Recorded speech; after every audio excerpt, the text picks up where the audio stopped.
အားလုံးပဲမင်္ဂလာပါ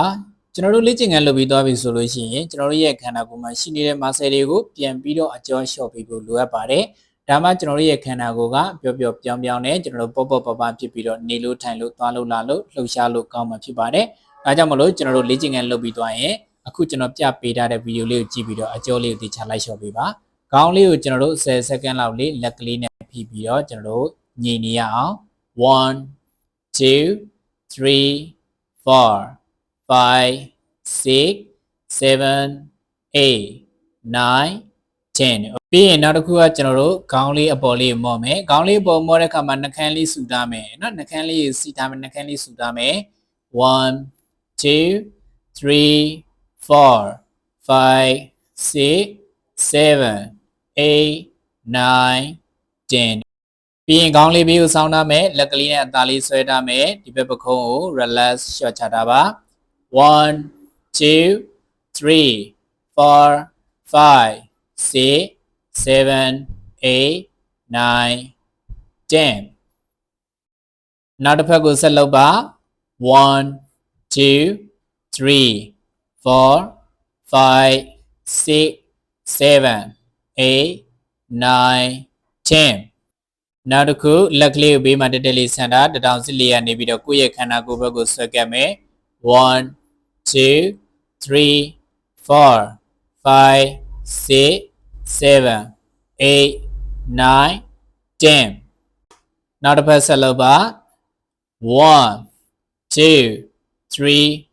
4 5 6 7 8 9 10နောက်တစ်ခုကလက်ကလေးကိုမိုးပေါ်မှာတက်တက်လေးထောင်ပြီးရင်ခေါင်းနောက်မှာကွေးလိုက်ကျန်တဲ့လက်တစ်ဖက်ကကွေးထားတဲ့လက်ရဲ့တထောင်စစ်လေးကိုလှမ်းဆွဲမယ်ခန္ဓာကိုယ်ကြီးစောင်းသွားစရာမလိုဘူးလက်ကလေးကိုပဲခေါင်းနောက်ကိုဆွဲနိုင်တဲ့လောက်ဆွဲ10 9 8 7 6 5 4 3 2 1ဟုတ်ပြီပြီးရင်နောက်တစ်ဖက်ပြန်သွားမယ်1 2 3 4 5 6 7 8 9 10နောက်တစ်ခုခန္ဓာကိုယ်လေးဘေးကိုဆောင်းမယ်ခြေထောက်ကိုကြဲကြဲလေးရပ်ပြီးရင်ခါလေးဆောင်းနာမယ်လက်ကလေးကိုဟိုးပေါ်ကြော်ပြီးတော့ကျွန်တော်တို့ကဘေးတဲကိုဆန်ထုတ်တာပါအပေါ်ထောင်မထားဘူးเนาะကျွန်တော်တို့ဒီခါဘေးနာကြွသားတွေအတွက်1 2 3 4 5 6 7 8 9 10နောက်တစ်ဖက်ဆက်လုပ်ပါ1 2 3 4 5 6 7 8 9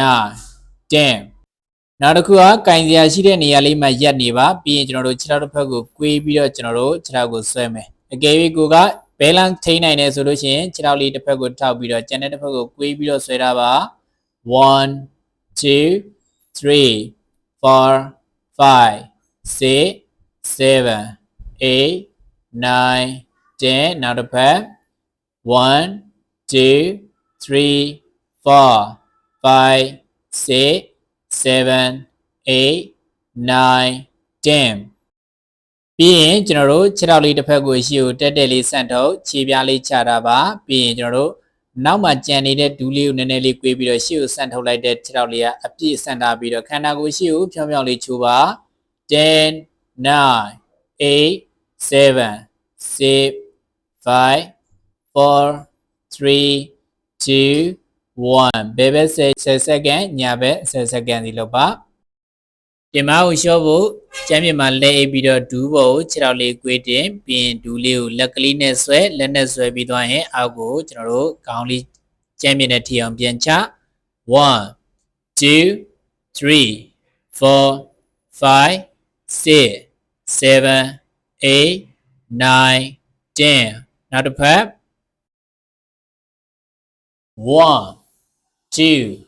3 4 5 6 7 8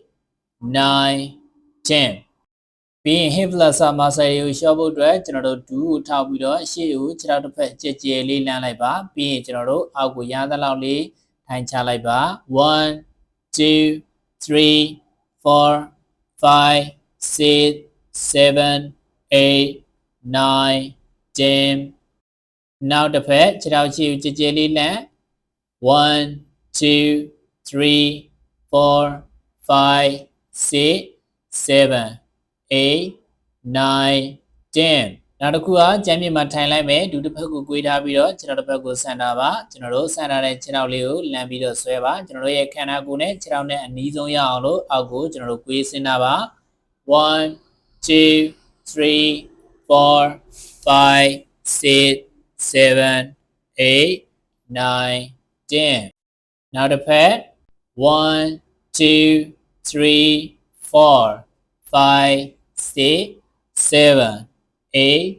9 10နောက်တစ်ခုကခြေပွားလေးနှစ်ခုကိုထိတ်တက်လေးထားမယ်ကျွန်တော်တို့ခြေပြားထိတ်လေးကနေလက်ကလေးနဲ့ထိန်းထားမယ်ပြီးရင်ကျွန်တော်တို့ဒူးနှစ်ဖက်ကိုမြောက်လိုက်ချလိုက်10စက္ကန့်လောက်လုပ်ပေးပါ1 2 3 4 5 6 7 8 9 10ပြီးရင်ခန္ဓာကိုယ်ရှိကိုချိုးကြပေးပါ1 2 3 4 5 6 7 8 9 10